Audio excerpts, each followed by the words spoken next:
As a department head, it's not just about cooking. It's all about like your insights, your direction. How do you ship the boat? This is the Deep in the Weeds podcast. I'm Anthony Huckstep. Designing a menu that not only leans on your creativity but works with the local clientele and the dining environment can have its challenges. How do you strike a balance between an indulgent offering to lure guests in and one that's healthy too? Yammi Cheung is the head chef of Talk Shop at Caption by Hyatt in Haymarket, Sydney. Yammi, how are you? Good. How are you? I'm good. It's good to get you on the show. You're giving yourself an interesting challenge of creating a indulgent yet healthy menu there. How are things going at the moment? Right now, hotel actually open for a month. And then we just promote our dining concept in our restaurant called Talk Shop. So we have different kind of burgers and bowls. So we make a contrast between like healthy and indulgent. So if you want an indulgent meal, of course, you could choose like a burger. So we have different kind of burger, like the classic burger and then the Asian-inspired burger. Or you could choose the healthy option from our bowls option, like miso salmon bowl, the chicken Caesar, or the vegan bowl called baked falafel. So right now we are quite busy on the breakfast time and then the dinner time as well. Tell us a little bit about Talk Shop and the concept behind it. Take us back to the beginning.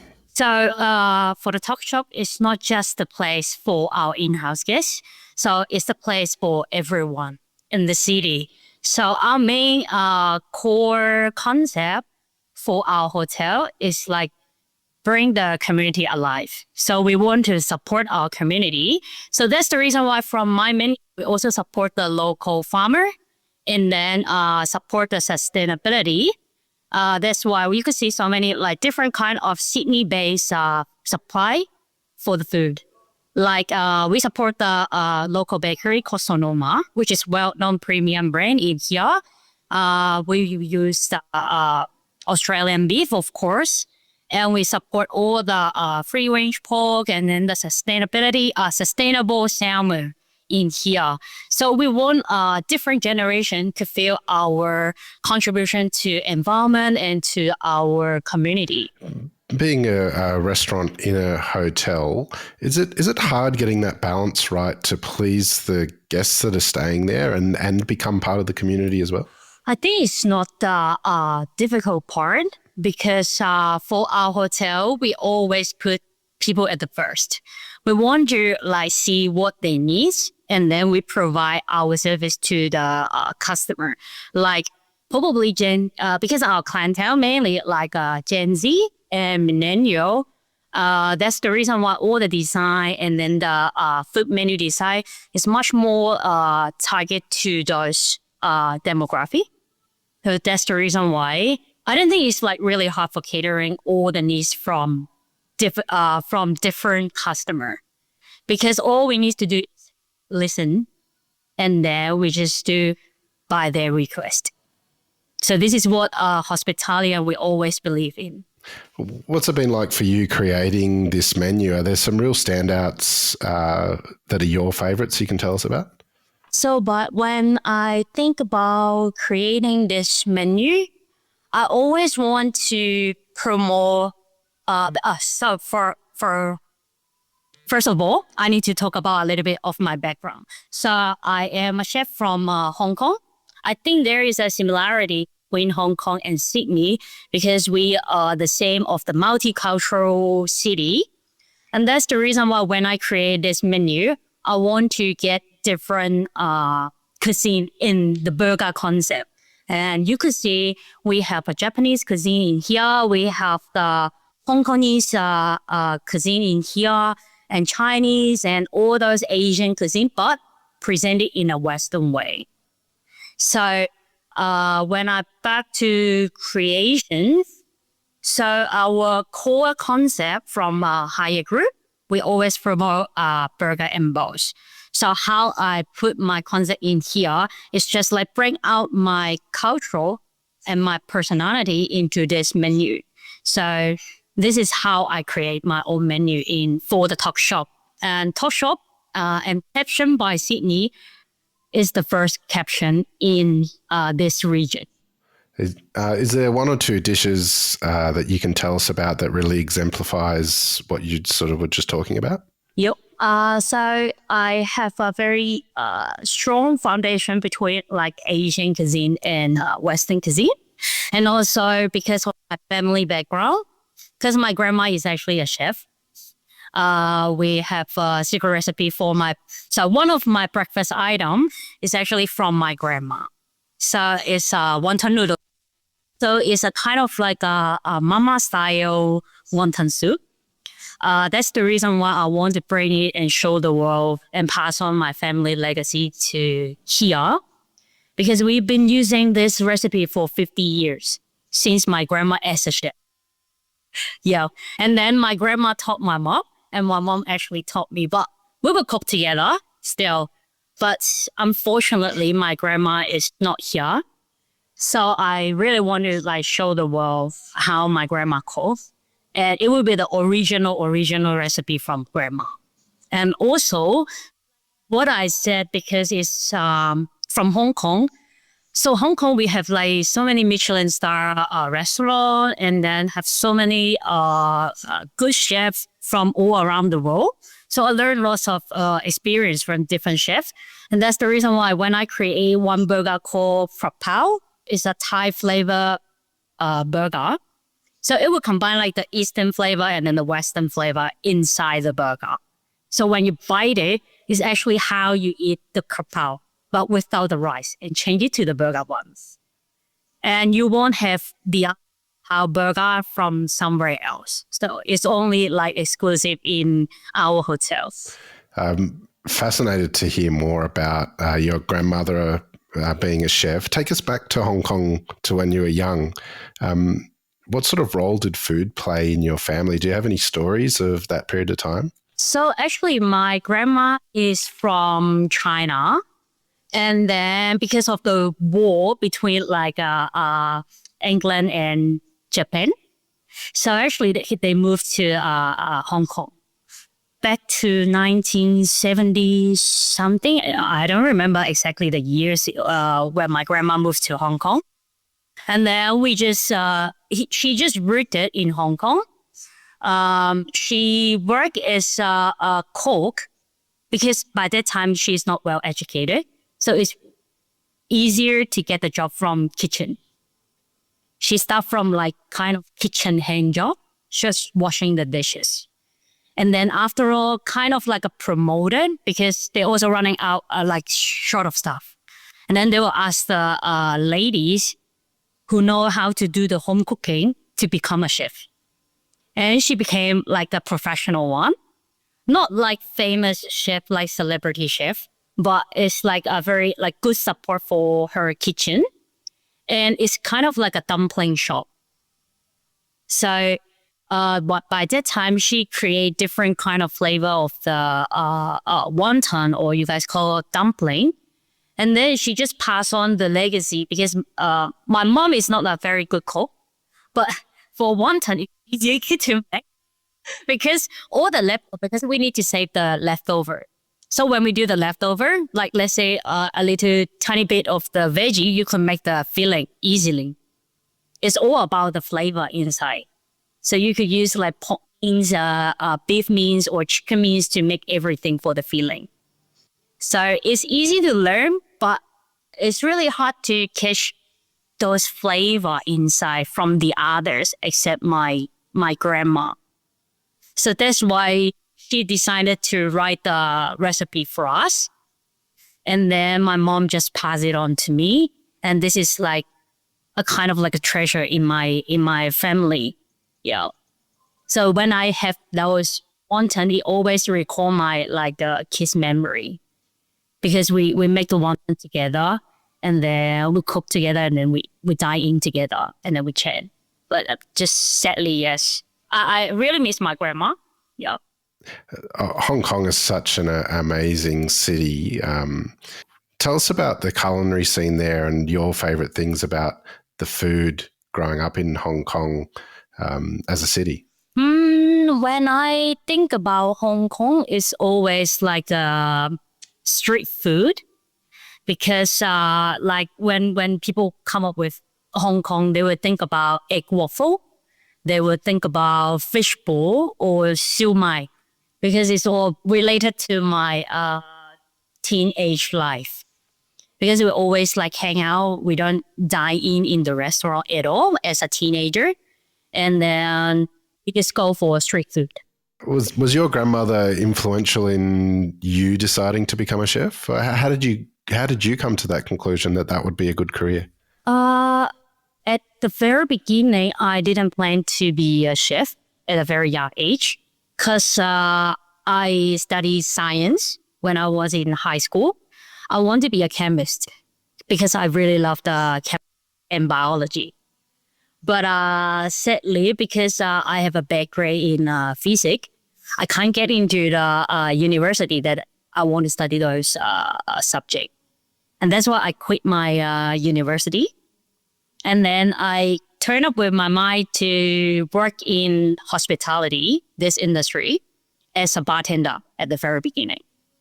So one day, I think there was a chef and came out for briefing and talk about his menu in front of everyone. And then I was kind of like interested in like, oh, chef, how do you make this? Oh, how do you present it like this way? And then I pop up with so many questions. And then I found out I got a curiosity to culinary. And then I changed my mind. I said like, Mom, I need to study the cookery class, and I will support myself. You don't have to like give me extra money on that. I will make my money and then I'll study. Because I kind of like an independent female by that time. It's so like masculine. That's the reason why I have a very strong personality as well. That's my mom refused to it because when I back to 2011 or 2012. In Chinese culture, when someone work in hospitality industry, which means you're undereducated, and which is I'm not, and that's why my parents refused me to get a job from a hotel or study the culinary. But I just need to like what they said. I just spent all my money on the study fee. And then I stopped my career and my journey till now. Tell us about those first steps as a chef. Where did you get your foot in the door, and what was it like for you working in a commercial kitchen for the first time? When back that time, I graduated like since 2014, and I got my first job in Hyatt. Back then I was still a Hyatt staff, and I come back for Hyatt 10 years later. So hotel is the best place to build the foundation of all the fundamental skills. After a year, I got the promotion. Yes, I was 21 years old, and I just used 1 year to prove that myself. You mentioned that it's another decade until you went back to Hyatt. Well, tell us about your career in that period of time before that. What were the really important venues and people that you worked with that helped you build your career? So in Hong Kong, after Hyatt Regency in Hong Kong, and then I went to the American Club in Hong Kong, so which is a luxury club. So it's a kind of like a top 3 luxury club in Hong Kong. But that time I spent around 1 year. I got another promotion, but I was kind of like flattered because I was there were 2 female chefs in the whole club, and then the total club, we have 40 chefs. So only 2 female working there, including myself.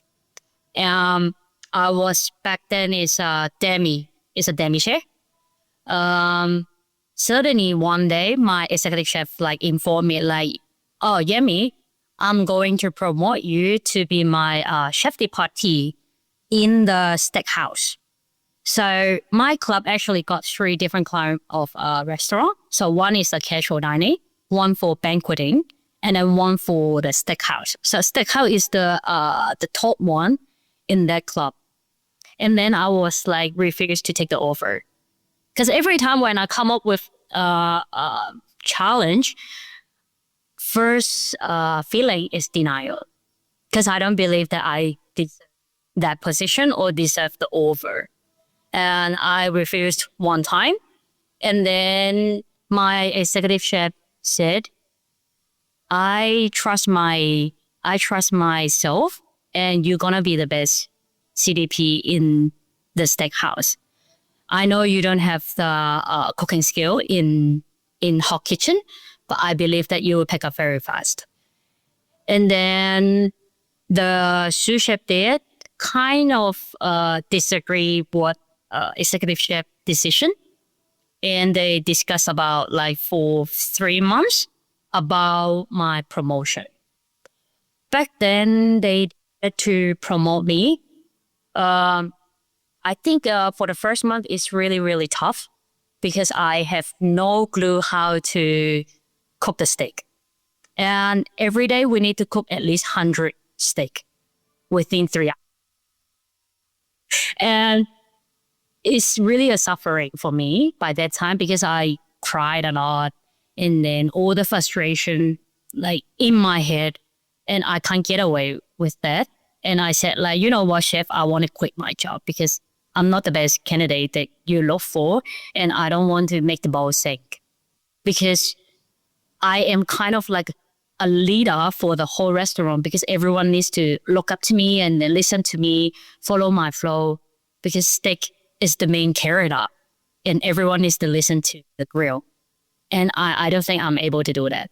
And they kind of like not physically slap my face, but they verbally slap my face. It's like, it's just one service and then just one mistake. And then you just tell me you want to give. And we offer you the opportunity, we offer you the help, we train you. And just one day, you kind of mess up the service and why you just don't let yourself go. We got you.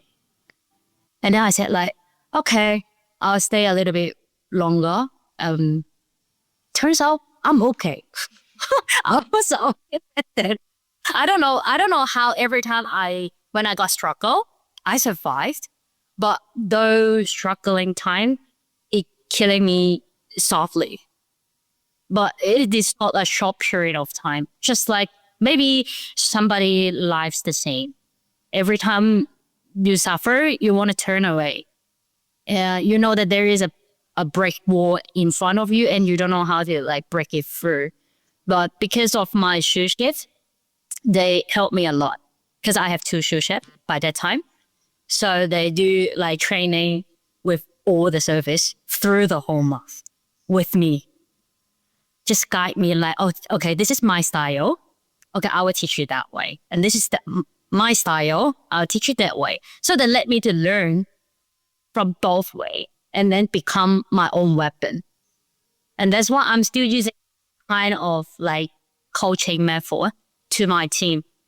I always say cooking is like mathematics. No matter which formula you use, we don't literally care. All we need to care is about the outcome and consistency. So you could use like oven to cook, you could use the grill to cook. It's so many ways it could be happen. And this is how they show their culinary world to my world. And then now I just pass on those senior or my mentor knowledge and wisdom to them. How did you end up in Australia? It's for love. To be honest, because I think I arrived after pandemic, almost the end of the pandemic. It's like 2022 because I have a very stable relationship with my partner. So we've been together like 6 years back then. Um, she really loved the Australia because she had studied in Australia before. And by that time, because Hong Kong is a little bit like difficult for living, that's the reason why we decided to move town. But I was about to get the promotion from Rosewood to be a sous chef over there. And it made me in a difficult situation. But I love rather than my career. That's why we moved to Sydney. Yeah, kind of. Otherwise, I don't want to just like work for the career and then lose my love. Yep. What was it like arriving in Sydney? Were you surprised by what it's like in Sydney? At the very beginning, I really loved the lifestyle in Sydney, and then the weather is so good. Air is fresh, people are nice, and it's not like a fast-paced city like Hong Kong. And then you could just kind of like chilling in here. At least you could like, I would say we are living, not surviving. I'm not saying Hong Kong life is really that bad, but at least I feel I'm living.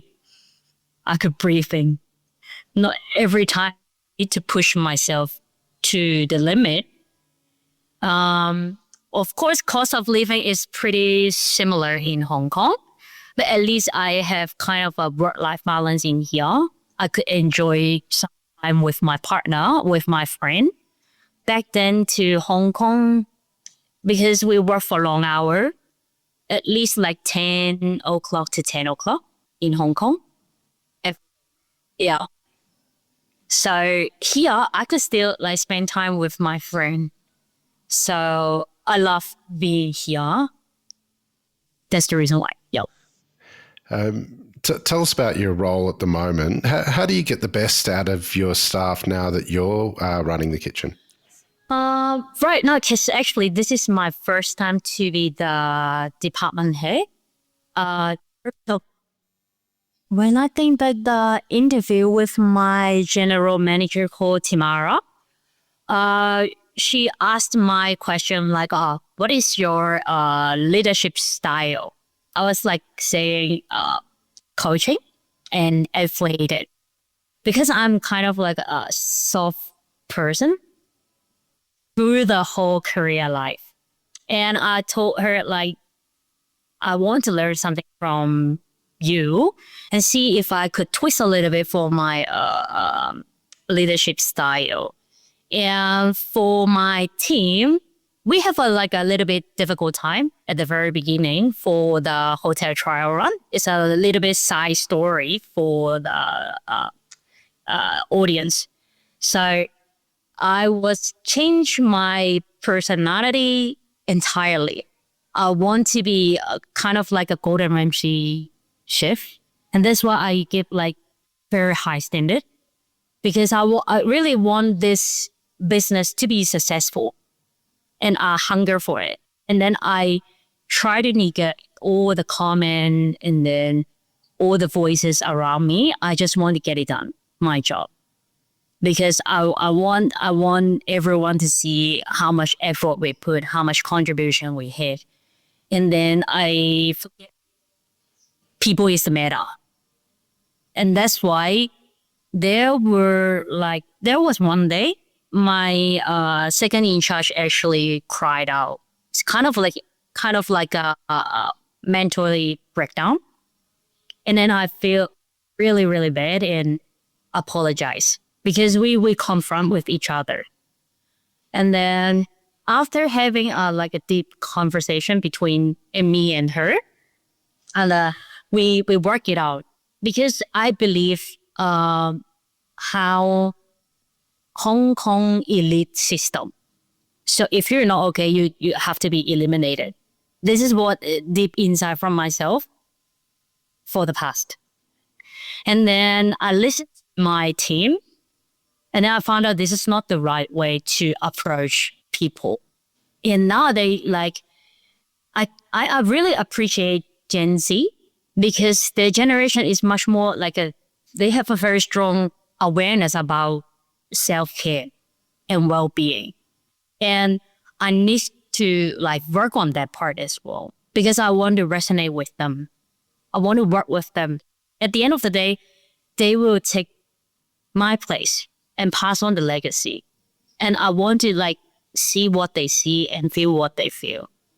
Because I can't always the elite system in here or in somewhere else. We need to change and catch up with the new generation as well. We're not staying in the old way because like the previous generation, I had the discrimination before I mentioned in Hong Kong. I don't want to do the same people. I won't allow myself to use the same attitude that not necessary to be deserved those people. So I try to talk a lot with them. And now it's getting better and better when we do the communication. Because we have empathy, at least, to be honest, as my team. Because they will also give me the feedback. When I was doing something wrong, we will sit down, debriefing, and then review the performance together because I believe that we will grow together instead of like I manage them because I don't like people to get micromanaged because I want to be like show them my insight and then guide them to a better future in here because my responsibility in here, I told my general manager the same. I'm going to build a backbone for the kitchen and then they could run smoother in the future. So this is my ultimate target in here because if the foundation not strong enough, how could I support them? So I'm the one who actually building the backbone for the food and beverage. So I really wish I could achieve this goal in here. And it will be like kind of like a milestone for myself as well. So I'm not just the cooking, but I'm also building the system for here because I believe there will be more and more Caption by Hyatt in the world globally or in this region. So yep, that is my like first priority when I took this job because I told my GM as well. Yep. Well, it's an amazing reassessment and reflection of yourself through this process. It's amazing what you're creating there. What do you love about what you do? Actually, I have like a growing my business insight because for my ultimate career goal is to have the 20-seating private dining restaurant and farm to table. I think I could achieve that in Australia because I could grow my own plan and then talk about my menu and then I could change. I have a full autonomy to change my menu by season. And I still have my own creativity, but you know what? Sometimes working in hotel group, you have a little bit limit and restriction. Of course, we need to align with the brand standard, but still, my ultimate goal will be having a private dining restaurant myself and owned by myself. Right now, I was like growing my business concept because as a department head, it's not just about cooking. It's all about like your insights, your direction. How do you ship the boat? It's not just about like cooking. Of course, cooking is the fundamental part because I still need to make my own creation, how to promote my food, how to coach people to make the recipe work. Because you know the funny fact, everyone from my team thought that the recipe gonna work all the time, but I told them even by the same cookbook, everyone could make a different outcome because recipes That's kind of like a guideline for everyone to minimize the error. But for the chef, the basic, all you need to do is by tasting. I still believe all the fundamental skills, because I start with, because when I start, I always use traditional way to cook because we don't have fancy appliance by that time. And that's why we really focus on the fundamental skills. And nowadays, I think it's a little bit like pros and cons working in this generation, because you have all the advanced appliance to assist you, and people start forget how the principle work.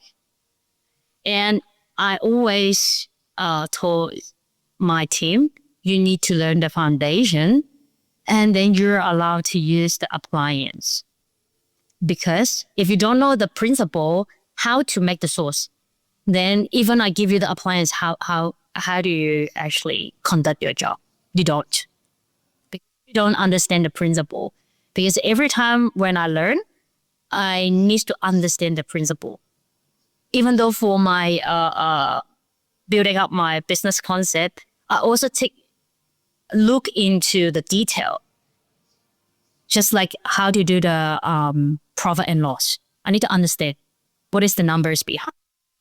And it is all about self-learning. Because when I was young, I don't like people teach me a lot, because I want to do I start with my self-learning first. And then when I really, really struggle on one question or one issue, and then I'll ask for help.